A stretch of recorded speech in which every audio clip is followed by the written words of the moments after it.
Welcome to Cinema Savants. He's Todd Vandenberg, I'm Rob Steele, and we've got a lot of movie news to get through. Lots of trailers, lots of pictures. Yeah, we're not going to put up the pictures because we'll get sued, and that would suck because I'm broke. How about you, Todd? You broke? I'm not doing well enough to be sued. But, you know, I'm just saying, we're human and living in this society.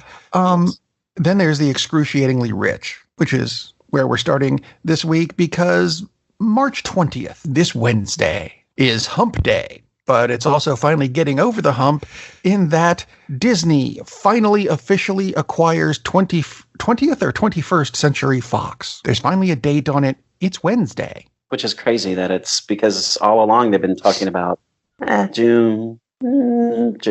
Every time you'd seen an article, it would be sometime this summer. And if they gave us a month, it would be June. And now all of a sudden, hey, Wednesday, cool. Which is terrific because we can finally start seeing some progress on all of these semi-abandoned Fox movies, most of which probably shouldn't be made anyway, but, you know.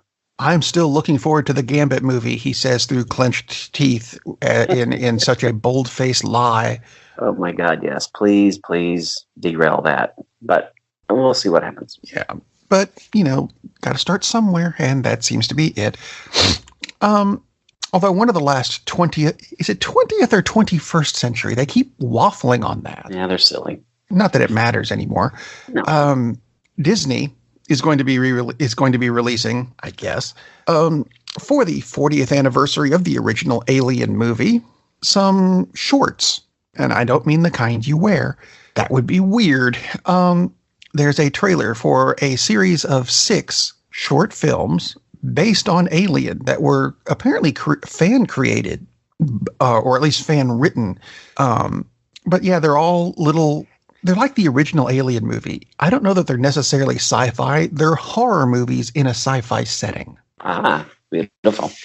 So all of these are, you know, look at the jump scares and, you know, they're all scary movies. You know, which I think that's interesting for a 40th anniversary to do something like this. I kind of like the idea because the Alien universe was set up to be something bigger, and they keep not really doing it since Alien. Yeah, exactly. It's interesting if there's any fan content, whether it's written or created or whatever. I mean, that's it's very cool, but that's a surprising thing, especially for Disney to move forward with that.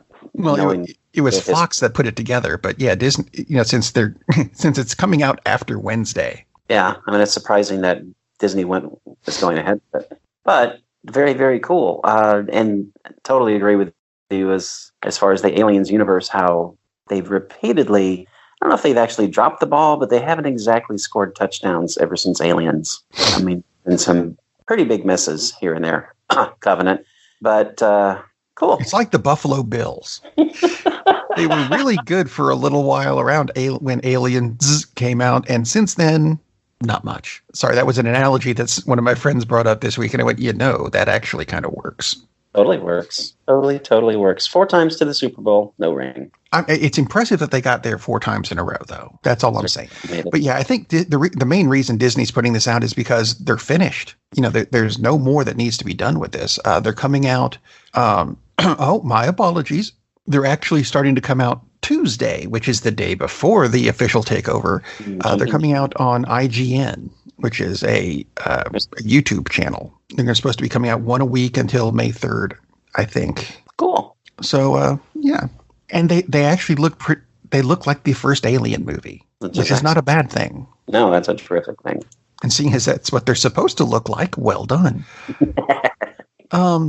Then there's some really confusing news, and there's a reason I'm putting this different from the rest of the DC Comics news, of which there will be more later. Chris Pine is showing up in the new Wonder Woman movie, and no one is really sure why, because it takes place in 1984, which is the title of the movie, where Wonder Woman takes on George Orwell. No, that's not. That could be right. We don't know yet. Anyway, Patty Jenkins says, we shouldn't expect that much in the way of ties to the previous film. Let me see if I can find the quote here. It's, Jenkins was just determined that that this movie should be the next iteration of Wonder Woman, but not a sequel, and she's definitely delivering on that. It's a completely different time, and you'll get a sense of what Diana/Wonder Woman has been doing in the intervening years, but it's a completely different story that we're telling. Which it should be, because one is set in World War I and one is set in 1984, and it certainly makes sense with the character. I mean, that you get that sense of there's been a huge gap. So obviously it's a sequel, because it's the main character. But at the same time, I can see pulling away from that first movie, because how much continuity you're going to have? Although having Steve Trevor in the movie when did Wonder Woman come out? Been a couple years, few years? It has, at least 3. Yeah, Steve Trevor, there's not much reason to see him in 1984. Aside from the fact that was in World War I, and it's been a few years, so it'll be interesting to see how they bring the character back. Because, yeah, obvious reasons. So it doesn't quite make sense.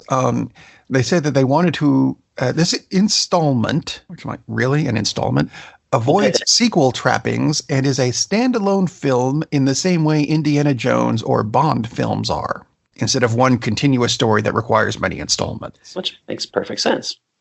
All righty then. But speaking of Bond, and that's why I moved this story to the beginning. They announced James Bond's new car for the forthcoming, Shatterhand? Is that what they said it was? That's the last title I've heard, yes.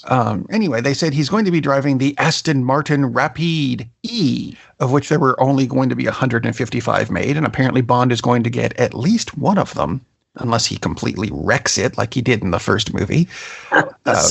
You probably will destroy it. I brought this up for 2 reasons. One, the car is going to cost $283,000, so there's some of your budget at least.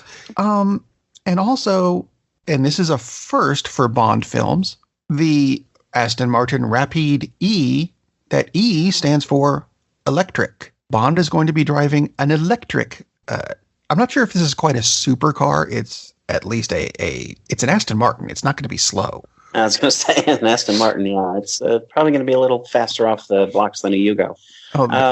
Just a bit. I'm just thinking, the chase scenes they have in Bond movies are usually loud. Listen to that engine go. This one's not going to. So the chase scenes are going to be a lot quieter.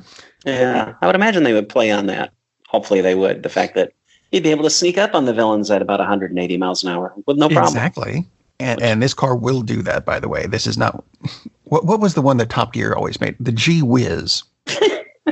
Which looked like something I could have put together. That's... Top speed of... it does 0 to 60 in... Well, it takes the battery longer to get there. You'll need to charge it at least twice while it's moving to get to 60. This one, no. This does a... I think that it actually does get up to like 200 miles an hour. Yeah, it's like you said, it's an Aston Martin. So Aston Martin, and actually, it's kind of pretty. A cool little note. Yeah, again, Aston Martin won't be in my garage, but that's okay.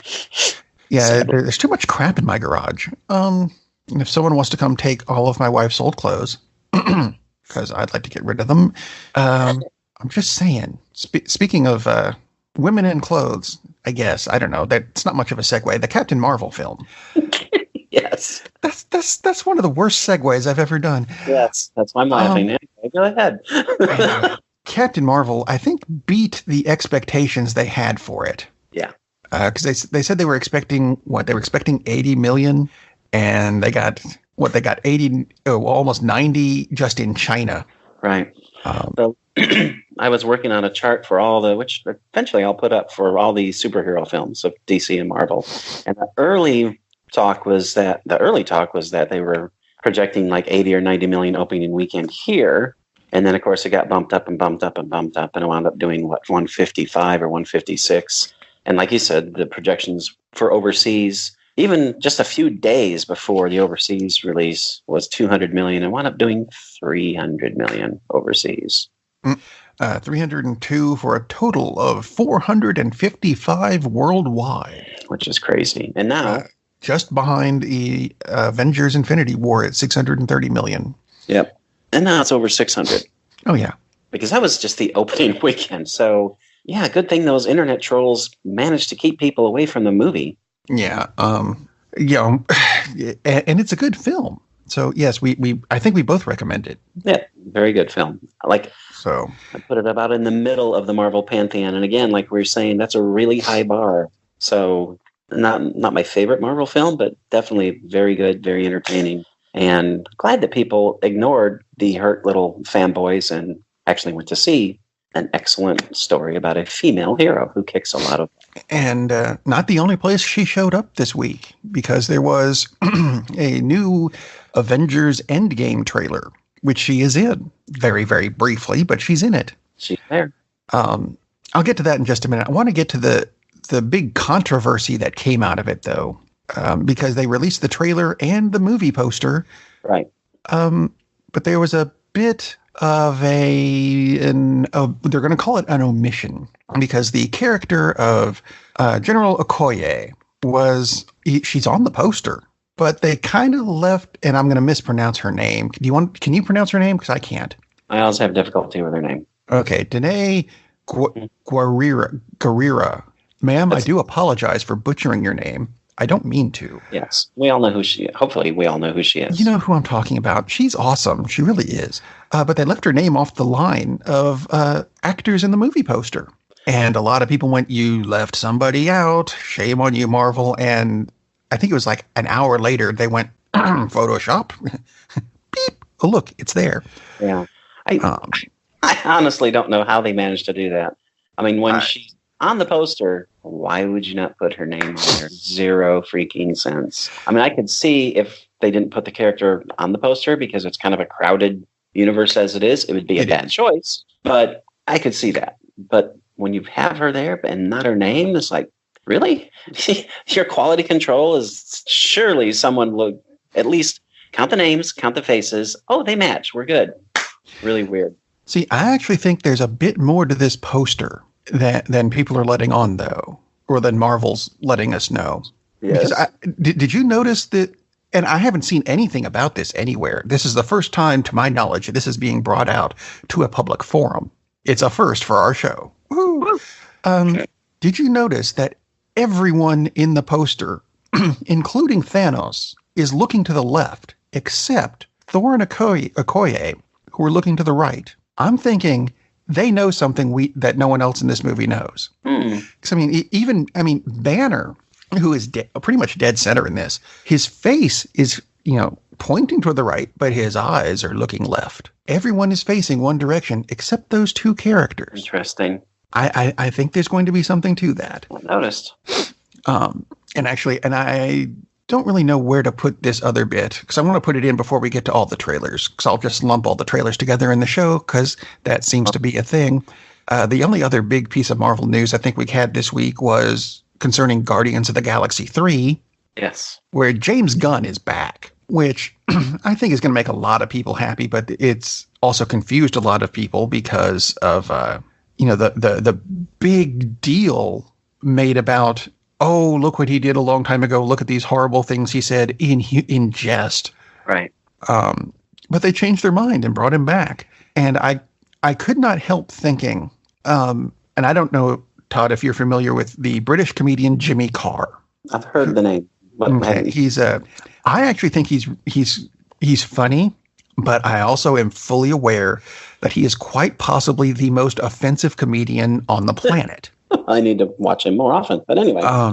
No, but the thing is, he doesn't do anything hatefully. He will, James Gunn got ousted from Guardians of the Galaxy for making a pedophile joke. Jimmy Carr does entire routines of pedophilic jokes, but they're jokes. It's humor. Right. It is not done in a hateful kind of way. And I can't help but thinking, if Jimmy Carr actually lived in the States, he would have been tarred and feathered by now. But his thing is he makes fun of everybody. He doesn't leave any group out. And if he does, hey, you forgot to make fun of these people. Oh, sorry. Here's this joke for them. That's just his thing. And he's done stuff in the States. And then there's James Gunn, who did this. I'm not even sure exactly what it is he was supposed to have done. Because I saw the video. of that, or clips of the video that he supposedly brought out, and everyone said, "Ooh, no, that's pedophilic." And I kind of went, "Is it? It looked Yeah, like a Halloween party." yeah, that video was just a party, and everyone was in costume, and that was stupid. But yeah, he did make some jokes about pedophilia, about what 11 years ago.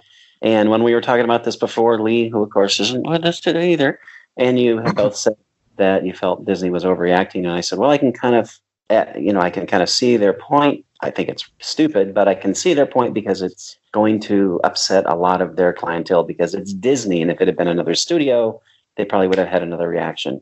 And I'm glad they've come back with this. What's really odd about this story is that apparently Disney never looked for another director, ever. Yeah. So now it looks like basically they just thought, we're going to put this on the shelf. People will still want to go see it, even if we push it back a year or two. And we'll just sit tight. And then we'll come back and we'll say, you know what? We've had second thoughts. I don't think they ever intended to have it done by another director. Doesn't sound like, because they never interviewed like that, which is interesting. And obviously they couldn't come out and say, well, we're going to delay this for a year for things to die down. You can't do that. So I think they took that stance to let things kind of blow over and then bring him back. And there doesn't seem to have been nearly the amount of backlash against them bringing him back as there was, the hue and cry over, oh my God, he told 2 jokes about pedophilia 10 years ago. So very Jimmy cool. Carr would have been roasted by now, literally. Yeah, alive. So very cool move by Disney. I'm really happy to see this. So basically, they put him in a timeout. Exactly. That's exactly what they did, which is so strange. Whatever. Such an odd world. It is. So anyway, the new Avengers trailer. What'd you think? I like the new Avengers trailer. I love the fact that there are so many callbacks to the origin films of the original of all these characters, because one, it ties in the entire journey, right? From the very first Avengers, not very first Avengers film, but the very first Marvel film, brings it all forward. And it avoids, which is key, it avoids showing a lot of footage from the movie itself. So they're staying away from any possible spoilers as much as they can. So I think the trailer is brilliant. Makes me want to see the movie. That's the whole point of a trailer. Brings the entire package together, and I love the fact that so much of it is black and white, and that they'll have one color thrown in. I mean, it's a beautiful piece of work. I really think it is. Yeah. And very smart at the same time. So we think that one looks good. What did you think of the new, sticking with Disney, Aladdin trailer? Before we move to the Aladdin trailer, okay, sorry. One more thing I did want to mention about the latest Endgame trailer, because you mentioned that Carol Danvers is in it, Captain Marvel. Yes. The whole thing is the whole trailer is just dark and grim, not like DC tries to make everything dark and grim, but appropriately so. I mean, half of intelligent life, half the planet, or half of everyone is gone. Yeah, half the universe is gone. But at the very end, there's the little scene with Thor and Captain Marvel, which is that's excellent.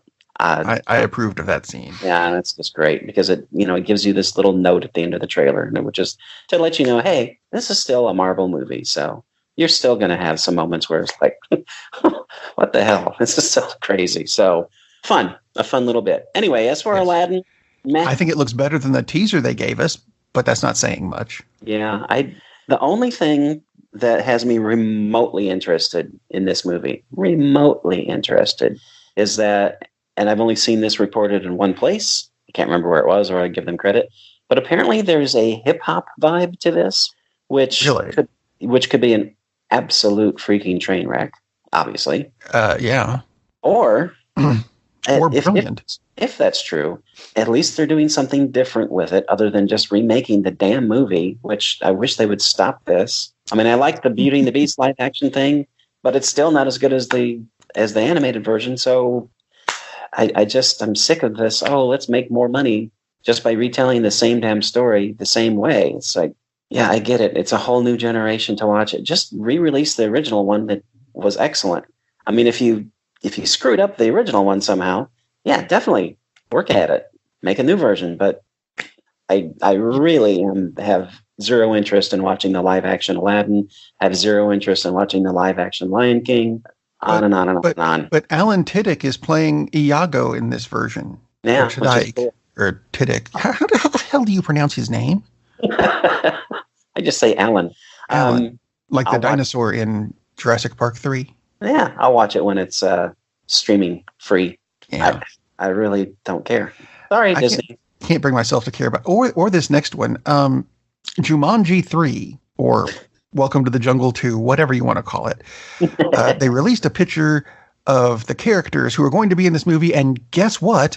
Since it's in a video game and it's the same actors, they look like they just dug up a picture from the previous movie and put it out. Which would be a lot cheaper. What do you know? They look the same.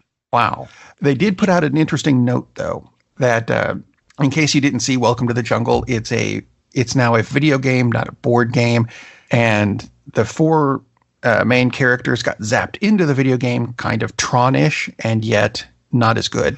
And they got to be Jack Black and The Rock and Karen Gillan and Kevin Hart. Except this time, they're switching characters. No, that's so fun. Instead of going in as the same characters, they're going to be different people this time. So at least that's an interesting twist, I suppose. Yeah, it is. Yeah, I don't know if I'm going to watch it, but I don't know either. Oh, look what came out on DVD this week. I'll rent it. I'm just saying. Anyway, let's see another trailer that came out this week, and this one scared me. The first trailer for the Batman versus the Teenage Mutant Ninja Turtles. For there is such a thing. There was a comic, and it sold really well. This trailer looks crap. I'm shocked. I mean, apparently we are going to get to see a Batman versus Shredder fight, which ought to not take very long if we're honest about it. Right. But it just doesn't look good. That's unfortunate. Although, would you say it doesn't look good because the animation style is targeted towards like really young kids, or is it just because it looks like Adventure Time? Oh. Which is an animation style that needed to have been stopped. Yeah. Well, so moving on to the next trailer. DC put this out? I mean, what? No, DC is putting it out in conjunction with whoever the Ninja Turtles own now, or owns the Ninja Turtles. The Ninja Turtles own. That's frightening. Oh, geez. Anyway, there's also a new trailer for another DC product that I gotta admit, I'm liking it less and less. A new Shazam trailer. And the more I see of this film, the more I keep thinking Will Ferrell is going to show up at any time. Oh, God. Which, I'm sorry, it's why I was borderline on wanting to see this anyway, and the more I see of it, the less interested I am. That is terrifying news. I have not seen the latest trailer, but I assume it's more silliness, correct? It is. Hence the Will Ferrell comment. I mean, I like the fact that they're going light and they're having fun with it, but I am getting a little concerned that maybe they went too far in this one. Will Ferrell. Yeah, exactly. In the flesh. Yeah, basically. That's who plays Superman in that cameo at the end is Will Ferrell. Oh, jeez. I hope I'm kidding. Yeah. Will Ferrell is going too far with the concept incarnate, which is why I can deal with some of his movies and then others that not going there at all.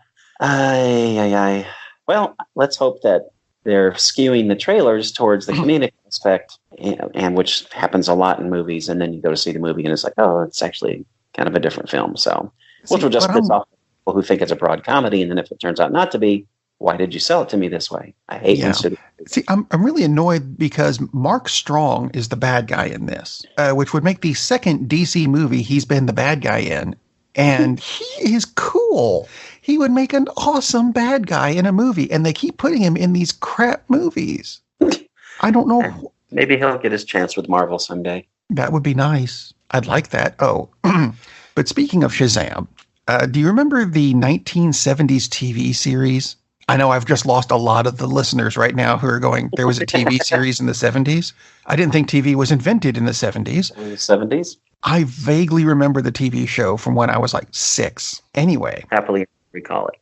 It was a live action series. Billy Batson looked like he was constantly wearing a motorcycle helmet, but no, that's really just his hair. Wow. Anyway, the old series has been remastered and is now available on the DC streaming service. Ooh. So if you've got that and you want to see what we had to put up with in the 70s to get our superhero fix, go for it. Yeah.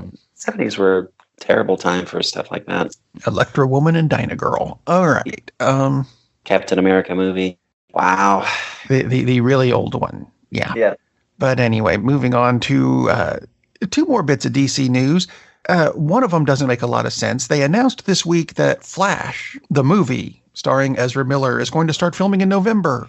And then about an hour later, they announced that Ezra Miller might be writing the script for it. It's good to know. It's good to know that some things never change, that DC still totally has their act together. Something about putting a cart in front of an ox. I'm not sure what exactly. Now, I will say this, though. Ezra Miller is supposedly teaming up with comic author Grant Morrison. And by comic author, I mean the one who does the stuff for DC. That could be pretty cool. That would be very Grant cool. Morrison's written some really good books. I'm kind of questioning why Grant Morrison would need a buddy to help him write.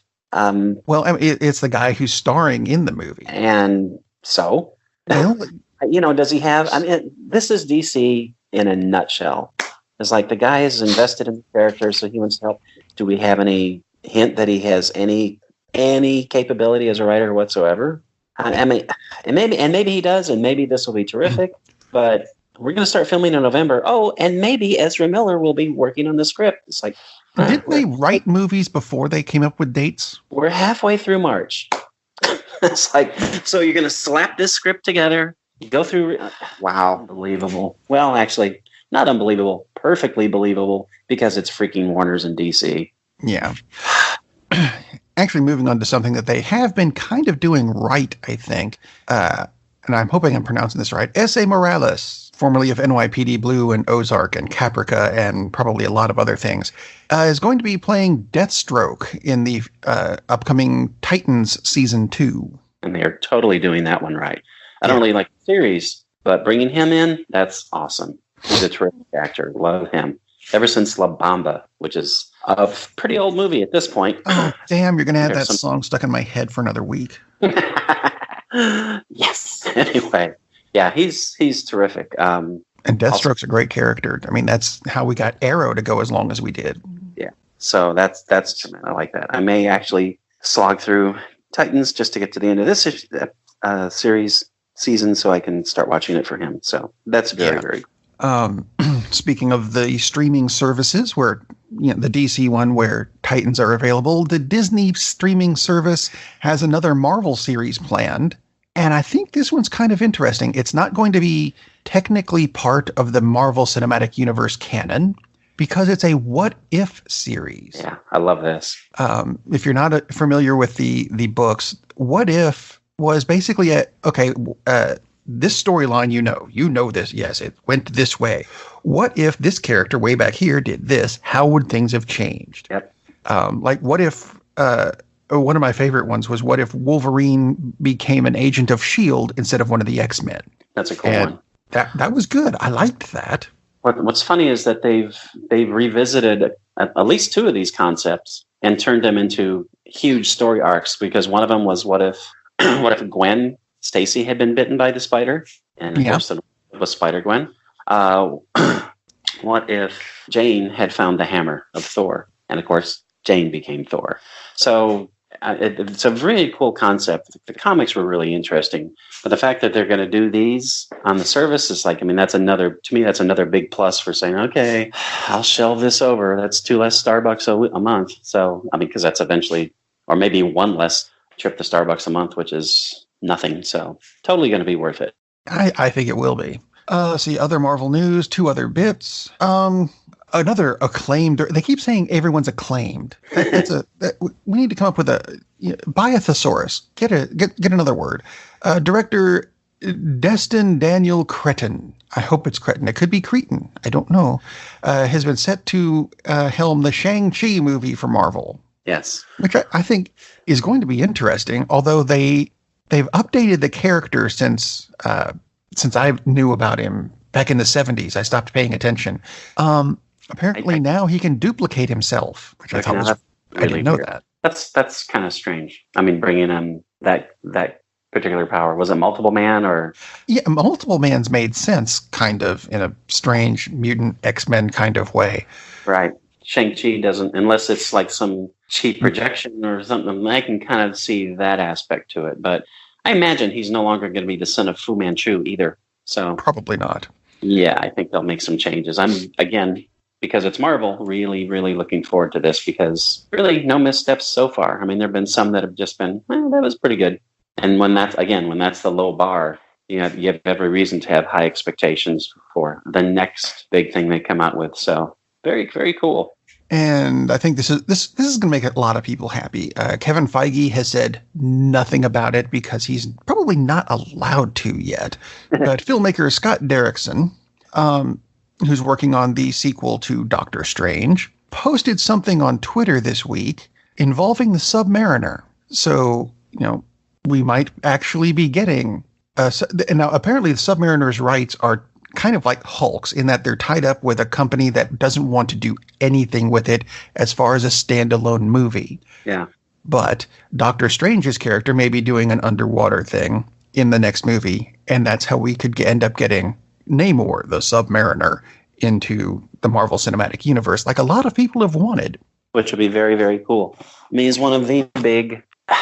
He's one of the oldest characters. Yeah, he and Captain America are the first two, along with, well, I'm not sure which came first, Namor, America, Captain America, or the Human Torch, who back then was an android. Right. But anyway, yeah, he's been around since the 40s. And yeah, it's high time that we get the cool water-based hero as opposed to Aquaman, which, yeah, the movie is much better, and they've done a good job on fixing the character from the abomination that they did in the 60s. But anyway. Peter David did it fine back in the 80s, but no one paid attention to it. Well, a lot of people didn't pay attention to it. Anyway, lots of love, Pete.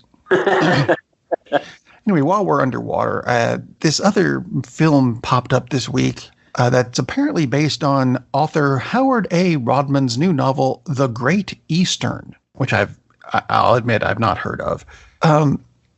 It's setting two iconic anti-heroes, all right, against each other. It's being touted as Ahab versus Nemo. And that's how the title of this article went. And I thought, Ahab from Moby Dick, I get that. Nemo swims around with Dory. That seems like it would be unfair. Oh, wait. Sorry.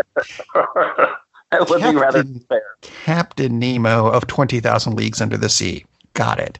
That sounds weird, but like it also might work. I think that's brilliant. I think that absolutely would work. I mean, Ahab is obsessed with killing this whale, and Captain Nemo is obsessed with protecting the oceans. I mean, that's why he was attacking the earthly world, because of what we were doing to the oceans, which is interesting because how old is that book? So, yeah, I think that's very, very cool. You have two, and again, they're maniacs, both of them. Yeah. So very, very interesting. Very cool. Ought to be fun. And who? Well, we'll have to do this on another show. Just think of who they would cast. That would be very, very interesting to see. Well, actually, that goes into the last story I've got, which is beautiful. Brilliant. I appreciate the segue because I hadn't had one yet. Minor tangent from it, but this is how we're going to get there. Yes. Rudy Dolezal. Okay, whatever. He's a filmmaker who did a number of music videos for Queen and Freddie Mercury, has said that there's been talk of making a sequel to Bohemian Rhapsody. No thanks. Oh, dear. Yeah. Now, I will say this. The original Bohemian Rhapsody movie ended in 1985, and Freddie Mercury didn't die till 1991, so you got 6 years left to work with. Right. All right. Although, admittedly, I liked this, a representative for Queen's record label responded to being asked about whether or not there was a Bohemian Rhapsody sequel by saying, huh? Which I think is a good thing. I don't know that it needs this. I loved the Bohemian Rhapsody movie, but don't make a sequel out of that. No, the story's told. It's done. Yeah. I don't care that there are 6 years left. And I don't care that Queen is still performing, decades later. You've done the story. It's very well done. Really like it. Again, let's chase the dollars. And yeah, I understand it's a business. I understand you're here to make money. Come up with another concept, please. It's like, but damn, that story. Which is exactly what I wanted to bring up to end the show with. I knew it was coming. A lot of bands probably deserve to have a biopic done on them. Oh, yeah. So my question to you, not you, Todd, although you can answer if you want to, You, the listener, at home or in your car or wherever you happen to be, Ted, what band in your mind deserves a biopic, and who would you cast in it? Put your answers on our Facebook page or our Twitter feed. You can find both on the Cinema Savants website, cinemasavants.com, because it's that easy to find. Who would you want in your movie? I think that could be pretty cool. That'd be very, very cool.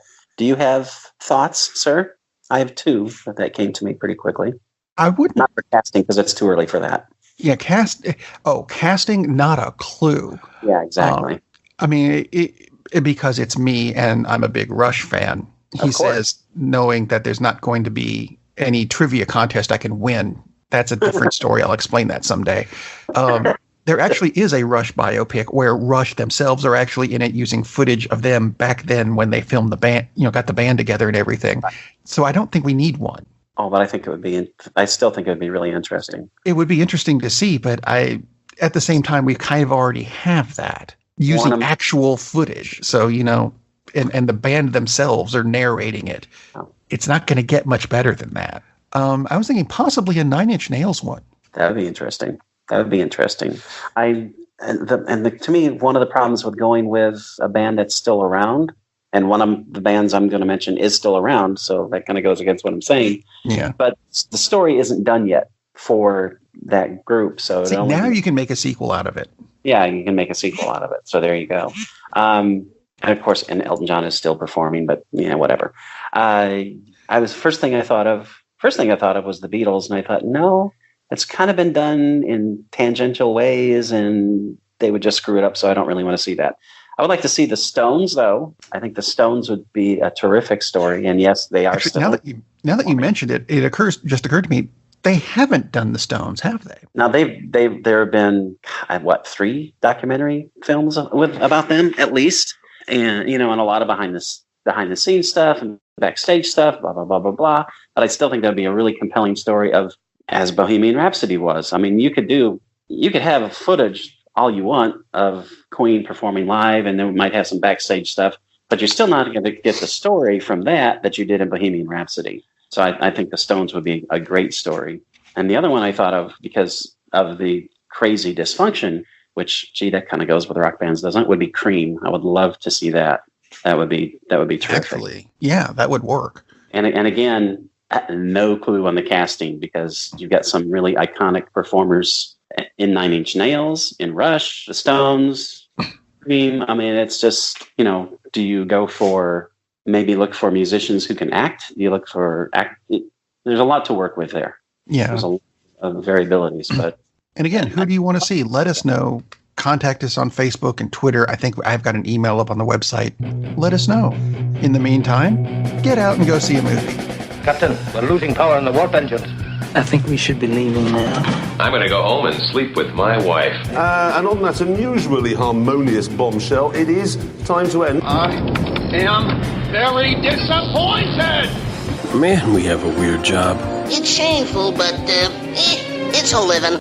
And like that, he's gone. Darn, that's the end.